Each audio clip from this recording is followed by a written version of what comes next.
I was working with a family in the specific objective of helping their kids manage their fear. I didn't get a detailed brief from the mother. I just knew that when they were in a place with a lot of people, kids were on her all the time. So we stay home, we start playing, the mother leaves. At some point, I really needed to go to the restroom.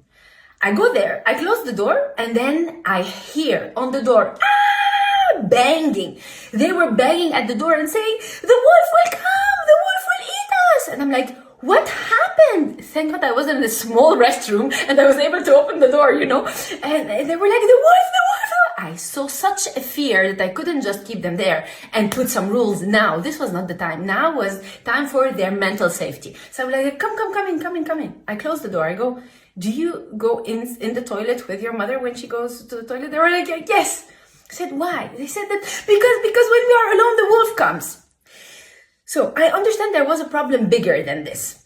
And then when I observed a little bit, I noticed that when people from the family wanted the kids to stay in the same room because they, the adults, were anxious that something may happen in the other room. Maybe they will eat something, maybe they will cut themselves, maybe they will fall, maybe they will get hurt.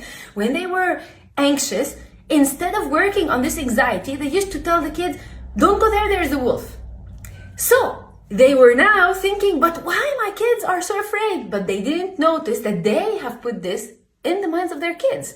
I had to handle this with stages. So the first time, I definitely let them in. The second time, I told them, look, I need to go to the restroom. They were like, we don't want to stay alone. I said, okay, but you'll stay at the door. I opened the door, we speak. They were like, okay.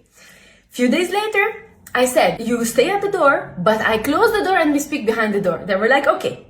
Then I said, we close the door, only if you need me, you speak. You know I'm here, you guys are at the door, only if you need me, you speak to me and I answer. They were like, okay. The one after, I told them, you stay at the door, you wait for me. When I finish, I go out and we continue. Okay, so they didn't speak. They knew, they trusted I'm here and they trusted they will be fine. And in the end, I told them, now you wait for me in the room. I'll go to the restroom and I'll come back. This took a little bit of time. They were following me sometimes, but eventually it worked.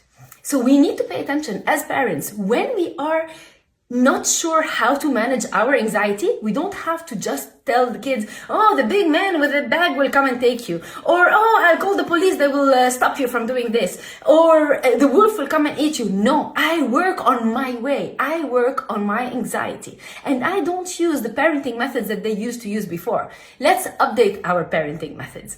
There is another way to explain things now, to manage our anxiety and to give the skills for our children to manage theirs.